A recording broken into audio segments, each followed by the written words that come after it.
네, 여러분 안녕하십니까? 자유한국당이 임종석 비서실장, 조국 민정수석, 박형철 반부패 비서관을 직무유기, 직권남용 이런 혐의로 고발을 했습니다. 지난 정권에서 비서실장과 여러 수석들이 당했던 일들이 불과 2년 만에 고스란히 되풀이되는 게 아닌가 하는 생각에 소름이 돋습니다. 지난 정권에서 김기춘 비서실장, 안종범 정책조정수석, 조윤선 정무수석, 우병우 민정수석 이런 사람들도 대개 직권남용 그리고 직무유기의 혐의를 뒤집었었습니다. 한국당은 청와대가 이강래 도로공사 사장 같은 정권 실세 비리 의혹을 묵살하는 것은 직무유기에 해당하고 민간인 사찰은 직권남용에 해당하기에 검찰에 고발한다고 밝혔습니다. 이 판박이 되풀이라고 해야 할지 데자뷰라고 해야 할지 아무튼 국민들은 신기하게 바라보고 있습니다. 이번 일이 사뭇 여러 갈래로 다소 복잡하게 진행되는 것 같습니다만 제가 오늘 이걸 콕 찍어서 좀 이렇게 갈래로 간단하게 정리를 해드리겠습니다. 먼저 이 김태우 리스트 이거의 본질적인 성격이 무엇인가 이렇게 봐야 될 것 같습니다. 첫 번째는 앞선 정권의 인사들을 찍어내기에 본질적인 성격이 하나 있다 이렇게 봐야 됩니다.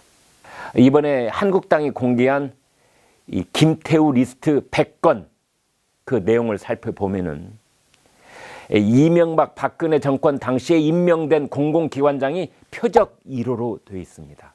예를 들어서 한국금융연수원장 부적절 처신 동향 이런 제목의 문건이라든지 산업은행장 관련 비위 동향 내용을 놓고 보면은 이제 이렇습니다.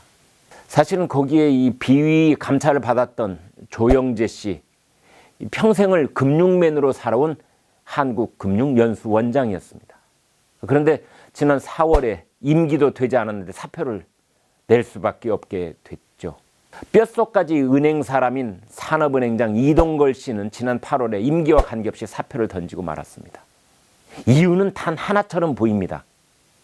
박근혜 정부 때 임명된 사람들이다. 지난해 7월이죠. 김태우 수사관의 보고서에는 김학송 한국도로공사 사장도 등장을 합니다. 김학송 씨 역시 임기를 5개월 남겨두고 사표를 내지 않을 수 없었는데요. 작년 7월에 김태우 수사관이 밝힌 이 보고서 내용을 보면은 김학송 사장이 하청 일감을 몰아주기를 했다 해서 비위 의혹 보고서가 작성이 됐다는 것입니다. 김학송 사장은 보고서 제출 이틀 뒤에 사표를 던졌습니다. 어떻게 보면 이 전광석화처럼 일사천리로 일이 진행됐던 셈이죠.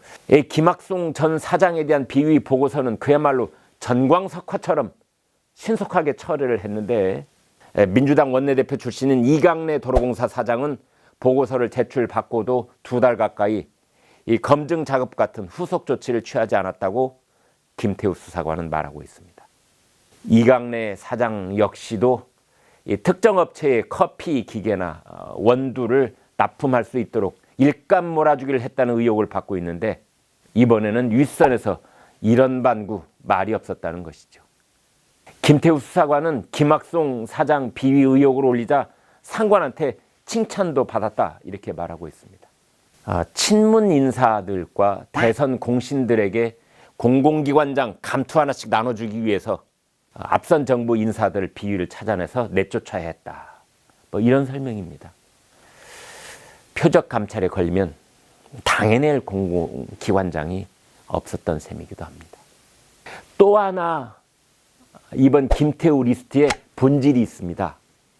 그 일의 흐름을 보면은 이른바 꼬리 자르기 이 흔적이 자꾸만 보입니다. 박형철 반부패 비서관은 이렇게 해명을 했죠.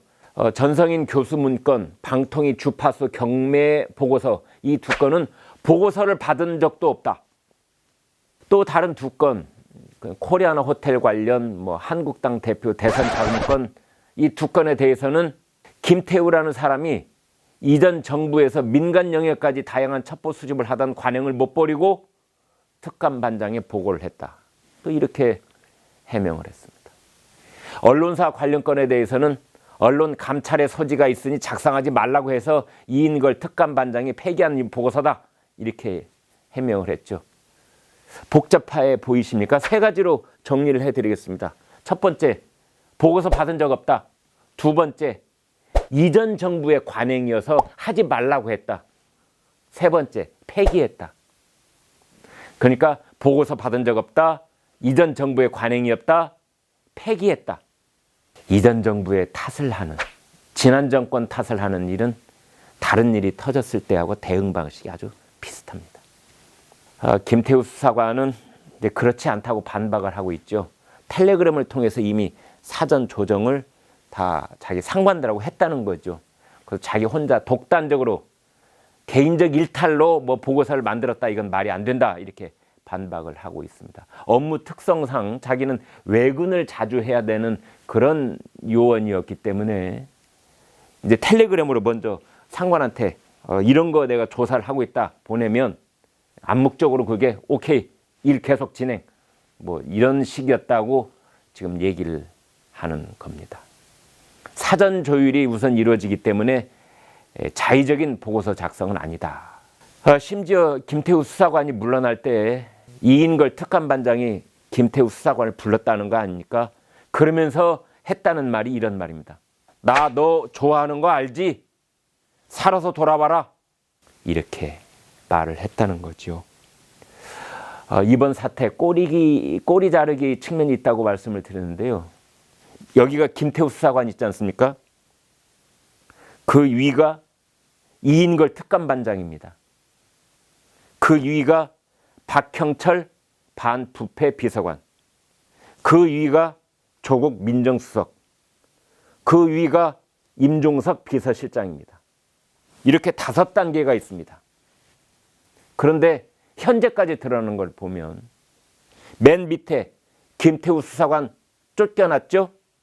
그 바로 위에 이인걸 특감반장 사표 수리됐습니다.